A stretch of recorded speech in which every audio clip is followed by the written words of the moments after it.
ça. La prochaine fois que j'aurai mal à la gorge, je vais faire tout l'épisode comme ça. Et en parlant de mal de gorge, les ingrédients de la recette d'aujourd'hui sont tout à fait indiqués pour le combattre. Entre nous, ça tombe bien parce que... Winter is coming. Pour cette recette, il vous faut 2 filets de poulet, un demi-oignon, un citron, 2 cuillères à café de persil haché et 2 cuillères à café de thym. Attention, du thym, pas du thym. Si vous avez compris la référence de cette blague, n'hésitez pas à me le mettre dans les commentaires. 4 cuillères à soupe d'huile d'olive, 4 cuillères à soupe de miel, 2 cuillères à soupe de vinaigre balsamique, 2 cuillères à soupe de sauce soja salée et un verre d'eau.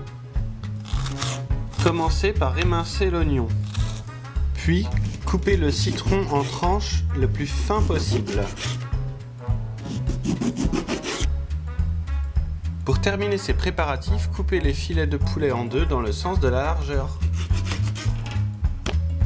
Voilà, on va pouvoir commencer la cuisson. Commencez par faire revenir les oignons dans l'huile dans une poêle. Ajoutez ensuite le thym. Puis ajoutez les morceaux de poulet et laissez-les cuire 2 minutes environ sur chaque face. Ah, regardez-moi ce beau poulet.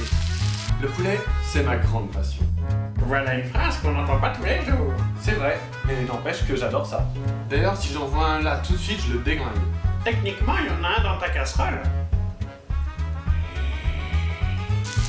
Ajoutez alors le vinaigre et laissez bouillonner. Quand le vinaigre a réduit de moitié, et pas avant, sinon ça explose, enfin il paraît. Vous retournez les morceaux de poulet et là vous ajoutez le miel et la sauce soja. Vous mélangez bien tout ça et ensuite il n'y a plus qu'à laisser réduire le mélange jusqu'à ce qu'il devienne sirupeux. Le terme plus juste serait de dire gluant. Mais bizarrement, c'est pas très vendeur pour une recette de dire gluant. C'est sûr qu'on pense plus à un crapaud ou à un tas d'algues sur la plage quand on dit ce mot-là. Voilà. Donc, sirupeux. Ajoutez alors les rondelles de citron. Mélangez bien et ajoutez le verre d'eau. À présent, il faut juste laisser cuire une dizaine de minutes jusqu'à ce que la préparation redevienne à nouveau sirupeuse ou gluante, ou comme vous voulez. Normalement, à ce moment-là, ça devrait sentir super bon dans la cuisine.